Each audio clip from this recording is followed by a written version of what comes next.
Halo, gue Relix, balik lagi sama gue di review dan preview film. Sekarang gue akan bahas film Morbius yang lagi rame, film komiks di universe Spider-Man. Jadi bagi lu semua yang belum nonton, saran gue nonton dulu baru balik lagi buat nonton gue karena di sini banyak banget mengandung spoiler dan adegan aksi yang tidak akan kalian duga. Oke, gue akan review film Morbius ini dan gue cuma ingetin kalau ini cuma opini gue bisa benar, gue bisa salah. Kalau misalkan kalian punya pendapat lainnya, kalian bisa tulis di kolom komentar. Seperti yang kita tahu semua, kalau misalkan Spider-Man ini kan ada di Amazing Spider-Man yang 101 di komiknya. Menurut gue tuh pertama filmnya harusnya endingnya sama Andrew Garfield, karena pertama juga diumuminnya disebarinnya sama Andrew Garfield sama Venom. Taunya semuanya di luar itu. Gue juga kaget. Ini sekarang kita bahas endingnya sama perjalanan filmnya. Menurut gue pertama-tama rating film Morbius buat gue sendiri itu 7. Kenapa? Karena banyak adegan yang maksa, adegan yang harusnya tidak ditampilin malah ditampilin. Terus visual efeknya juga masih kurang, menurut gue masih kelihatan kalau misalkan ini editan banget kayak film-film zaman dulu banget lah. Ini kalau tergantung, kalau misalkan ini turunnya di 2010-an, kalau kayak misalkan Phase 1 mas Phase 2 gitu kayak Avengers Age of Ultron atau Avengers yang pertama, itu menurut gue masih oke. Cuman ini kan dari Phase 4, perkembangan udah maju, seharusnya editannya harus bisa lebih bagus lagi.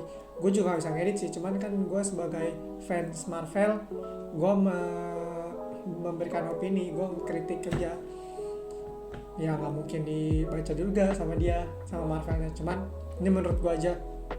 Terus balik lagi di bahasan film.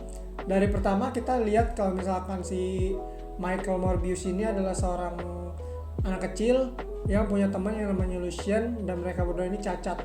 Cuma bedanya kalau misalkan si Lucian ini dia kayak diem, merenung, dia teman pertamanya si Michael Morbius juga, tapi kayak kreativitasnya belum menonjol di pas dia kecil. Tapi pas di udah besar, si Lucian ini justru tanpa sebab, tanpa ada ceritanya, tiba-tiba jadi kaya, balik lagi temannya sama Michael Morbius. Kalau kita balik lagi ke Michael Morbius ini, Michael Morbius ini dari awal cacat, gak bisa jalan, kakinya lumpuh, terus tapi dia kreatif, dia bisa gambar-gambar dari kertas, dia bisa bentuk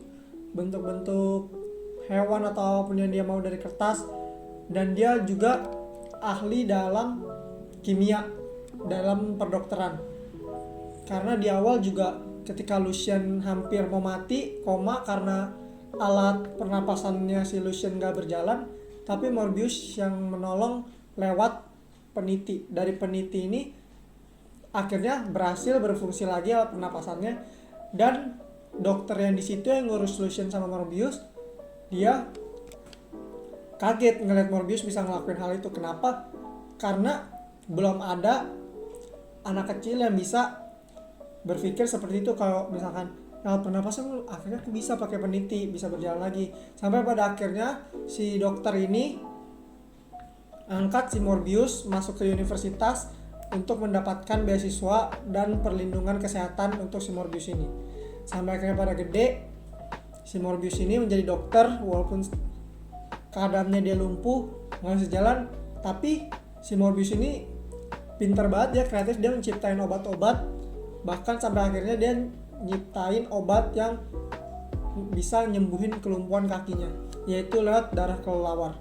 Yang sebelumnya di preview gue bilang kalau misalnya darah kelelawar ini yang ngebuat Morbius ini jadi sosok Dracula atau vampir yang kuat banget. Nah, dari situ percobaannya banyak, dia percobaan banyak banget. Dari hewan dia cobain sampai berapa ratus kali dia cobain. Akhirnya ke percobaan 100 berapa belas sekian, dia nyobain dari darah kelelawar sama darah manusia dicampur, terus digabungin ke tikus.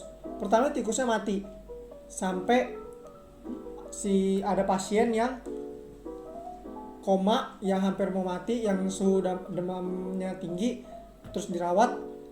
Terus si cewek ini, gue lupa namanya, Brenton kalau nggak salah, dia ngelihat si tikusnya hidup lagi. Terus dia bilang ke Michael Morbius bahwa efek ini berhasil. Nah, Morbius juga kaget. Pada cobaan 243 akhirnya dia nyobain ke tubuhnya diri sendiri, yaitu gabungin sel darah dia sama kelelawar. Ketika itu si ceweknya ini dia atur di komputer, ngiket si Morbius sampai Morbius pertama setelah disuntik kejang-kejang, terus dia nggak bisa sadarkan diri. Ketika ada pembunuh bayaran masuk, terus ngobrol nih ceweknya ini sama pembunuh bayaran ini. Pas ngeliat si Morbius ini, tiba-tiba si Morbius udah hilang, entah kemana. Ketika dicari akhirnya ketemu, dan si Michael Morbius ini dia udah menjadi vampir atau Dracula yang ganas, yang kuat banget. Dia nggak bisa kontrol dirinya. Di saat dari lab itu dia kabarin angkatan udara, dia kabarin polisi supaya yang di kapal itu diselamatkan karena ada satu korban, yaitu temen ceweknya ini yang masih hidup. Morbius keluar, Morbius kabur agar dirinya bisa terselamatkan dari polisi. Walaupun akhirnya tangkap polisi juga karena keciduk di rumah sakit. Keciduk, dia panggil temennya si Lucien ini, bahwa si Morbius ini, Michael Morbius ini, dia udah nemu nih resep dokter dari gabungan antar darah kelelawar sama darah manusia bisa nyembuhin lumpuhnya dia. Cuman dia nggak bisa kontrol, jadi si Michael Morbius ini anggap ini kutukan yang menimpa dia. Sampai pada akhirnya dia kan punya lab sendiri nih. Dia cobain terus gimana cara dia bisa kontrol tenaga ini, kekuatan ini. Dia bisa. Temennya datang ke labnya. Temennya datang, tapi si Michael ini nggak ngasih resepnya karena dia bilang ini curse, kutukan. Dia nggak mau temennya sampai kena. Tapi diam-diam si temennya ini malah ngambil botolnya, sampai akhirnya si Lucien ini yang jadi musuhnya. Kenapa gitu? Karena Lucien ini juga pengen banget sembuh. Jadi sampai akhir cerita ini dua musuhan dan berantem. Kita bahas ending. Menurut gue endingnya bikin gue terkesan banget, karena di preview gue bilang kalau misalkan Morbius ini akan collab-nya sama TASM atau The Amazing Spider-Man yang diperankan oleh Andrew Garfield. Justru malah ke Tom Holland, kalau kalian udah nonton. Malah sama si Michael Keaton yang jadi Vulture di Spider-Man Coming Home. Nah, di situ gue mikir berarti dibedain sama komik. Karena di komik itu dia mainnya sama yang The Amazing Spider-Man sama si Green Goblin ini. Cuman sekarang malah sama Vulture, di mana Morbius sama Vulture ini kerjasama untuk ngeburu Spider-Man. Karena kan kita semua tahu kalau kita udah nonton Spider-Man No Way Home, semua udah lupa siapa Peter Parker.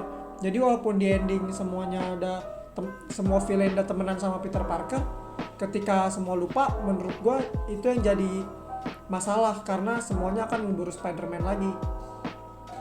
Nah, dari sepanjang cerita yang gue jelasin tadi, gue nggak jelasin dimana banyak adegan-adegan yang kurang dan gak harus lah menurut gue ditayangin. Karena kebanyakan, ini sama kayak Venom. Menurut gue Venom juga sama kayak gitu, karena ada banyak scene yang Venom gak mesti diterangin, gak mesti ditaruh. Kayak contohnya yang di klub lah. Menurut gue itu gak banget, karena sosok Venom yang harusnya serem, kuat, ditakutin semua orang, jadinya kelihatannya kayak cemen gitu ketika dia masuk klub. Sama banyak juga scene yang dipotong, scene yang dihapus.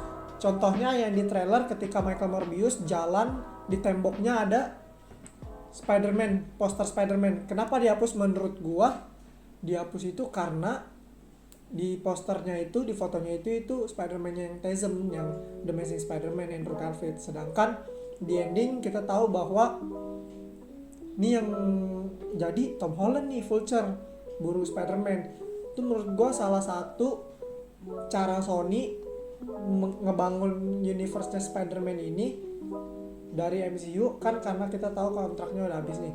Jadi pindah multiverse biar yang si No Way Home ini, sosok Tom Holland ini masih terbuka.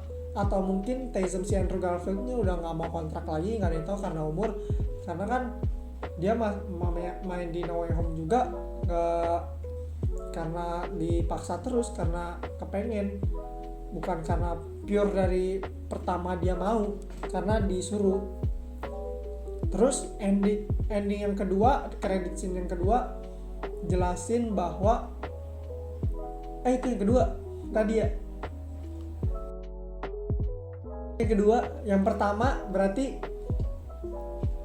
yang pertama dia itu dari lanjutan No Way Home, terus langitnya pecah, si Vulture ini, Michael Keaton ini, dia balik ke sel kosong, polisi nggak tahu tiba-tiba ada dia, makanya dia dibebasin, terus komplotan sama Morbius. Padahal awalnya gue kira, dari gue baca berita-berita, baca kemungkinan yang akan terjadi, itu yang bakal keluar Venom sama Spider-Man. Kenapa gue bisa bilang gitu? Karena dari awal si Sony ini emang rencana buat ngembangin villainnya Spider-Man ini dari Spider-Man Universe, dimana pertama kita udah lihat Venom, yang kedua Morbius, yang ketiga itu Kraven the Hunter. Ini ketiga, si Kraven ini sosok villain juga yang akan muncul Januari 2023 yang akan tayang di bioskop. Gue nggak tahu ini bakal jadi movie atau series. Harusnya kalau bagus jadi movie. Nah, kita nggak tahu perkembangan selanjutnya, dimana ketiga villain ini akan jadi musuhnya Spider-Man, tapi nggak mungkin Spider-Man sendiri, karena Spider-Man ini mungkin tenaganya kurang, kecuali dia dapat kekuatan Venom, karena kan simbiotnya Venom masih nyangkut kan di No Way Home, di Spider-Man, di film terakhir Spider-Man ini. Cuman kita nggak tahu juga ke depannya kayak gimana. Feeling gue sih Spider-Man ini bakal dapat kekuatan Venom, cuman kurang cocok menurut gue kalau misalkan di Tom Holland, harusnya di Andrew Garfield. Makanya banyak kan berita yang fans maunya make Tasm 3 posternya si Andrew Garfield dapat simbiot Venom. Cuman kita nggak tahu lagi ke depannya si Sony berpikirnya bakal kayak gimana. Menurut gue dari seluruh film dari PS4 masih bagus di Spider-Man No Way Home, terus masih di Shang-Chi. Morbius ini keurutan di atasnya Venom. Venom gue bilang lebih bawah daripada Morbius. Soalnya Morbius ini fight scene-nya keren juga. Terus efek yang menurut gue bagus saat dia terbang doang. Sisanya kayak biasa aja sih. Sama terakhirnya dramanya juga dapet sih menurut gue, karena dari arti persahabatan kita tahu bisa pecah juga. Terus kalau dari villainnya sendiri, di komik sih Kingpin yang akan jadi musuhnya si Spider-Man ini. Cuman Kingpin dialihkan ke Hawkeye. Cuman kan kita nggak tahu juga bakal kedepannya si Kingpin sama Hawkeye bisa aja gabung ke Spider-Man. Cuman kalau misalkan Hawkeye udah putus sama Marvel juga, kita kan nggak tahu. Soalnya Sony sama Marvel udah pecah, MCU sama Spider-Man Universe udah pindah. Makanya si Spider-Man Universe ini bakal digarap lagi sama Sony, dikembangin lagi sama Sony. Gue nggak tahu kenapa, harusnya karena ngenang Tony Stark juga harusnya gabung aja sih, menurut gue nggak ada masalah. Dari yang kemarin gue bilang di preview, kan ada nih namanya Midnight Sun, itu komplotan yang ngebasmi kekuatan superhero yang dari supernatural. Cuman kan nggak tahu lagi nih Sony bakal ngegarap Midnight Sun ini atau enggak. Cuman menurut gue kemungkinannya kecil, karena Blade itu masuk di MCU. Gue nggak tahu ya Blade atau bukan yang di film Eternals di ending. Menurut gue itu Blade. Terus Doctor Strange juga masih di MCU. Walaupun Doctor Strange juga mengklaim bahwa dirinya bukan Avengers, dia cuma ngebantu Avengers waktu bumi pengen dihancurkan oleh Thanos. Cuman kita nggak tahu juga ya kedepannya kayak gimana. Nah, dari villain Morbius sendiri ini gue bilang kurang OP sih, kurang jago banget kalau misalkan mau lawan Spider-Man sama symbiote Venomnya ya. Karena apa? Kita sekarang flashback lagi deh kalau ke film Ghost Rider. Lu lihat Ghost Rider itu lawan si vampir, kan sama aja kayak Morbius. Kayak gampang banget lawannya, kayak lu tinggal ditatap doang, lu dihipnotis selesai. Kalau lu dibakar selesai. Udah gitu doang. Jadi tergantung ya, katanya sih MCU bakal garap Ghost Rider, cuman nggak tahu. Tapi ini Ghost Rider yang di Agent of Shield menurut gue juga nonton Agent of Shield season 4 kan ada Ghost Rider. Nah menurut gue Ghost Rider dia, cuman nggak tahu lagi, bisa aja aktor-aktor lain karena kan Marvel juga nggak ada yang bisa nembak dia mau karakternya siapa. Secara Spider-Man aja 3, Hulk kayak 3 nggak main, sama cuman Iron Man sama Captain America sama Thor yang lain-lain nggak ada. Sehingga bisa aja terjadi ngambilnya dari multiverse lain terus disambung-sambungin, sama kayak Doctor Strange ini yang bakal kedepannya kabarnya ada Illuminati, terus katanya Deadpool udah confirm, Charles Xavier udah, Profesor X ini udah confirm juga, cuman yang udah pasti si Profesor X. Deadpool ya I hope, karena si Ryan Reynolds juga udah diwawancara kan, cuman jawabannya sama kayak Andrew Garfield, ngomongnya enggak tapi nanti ada kan, kita nggak ada yang tahu. Balik lagi kalau di film Morbius, menurut gue layak ditonton, layak, cuman buat ditonton berkali-kali enggak, karena lu kayak cukup sekali nonton pasti lu langsung ngerti sih, karena dikit buat mikirnya kayak cuman, karena tuh semua misteri yang ada di situ dipecahkan langsung sama si Michael Morbius ini. Dia ngebuat masalahnya, dia juga yang mengakhiri, dan ending yang tak terduga, ceweknya itu juga jadi vampir menurut gue. Cuman endingnya nggak diceritain karena endingnya kan si Michael Keaton ini, si Vulture ini yang bakal perang bareng-bareng sama si Morbius. Nah ceweknya ini awalnya tadi mati karena si dibunuh sama Lucian ini, cuman dia minum darahnya si Morbius dan akhirnya bangkit. Cuman kita nggak tahu kedepannya, mungkin di Morbius 2 bakal diceritain, atau mungkin bisa jadi temennya Spider-Man, kita nggak tahu juga. Ya menurut gue sih itu dari film Morbius ya oke aja sih, cuman menurut gue untuk villain yang terbaik saat ini di Marvel masih sebenarnya banyak. Kayak Loki itu kan anti-hero bukan villain jatuhannya, cuman di Avengers 1 dia jadi villain, cuman sekarang kan dia jadinya teman. Cuman nggak tahu ntar di film Doctor Strange gimana, kemungkinannya kan ada Loki, cuman kita belum tahu juga karena kan nyambung itu timelinenya sama. Menurut gue villain terbaik sih masih Hela sih menurut gue. Hela itu yang di Thor Ragnarok yang ketiga itu sih masih the best villain menurut gue, karena emang OP banget. Terus Mjolnir hancur gara-gara dia.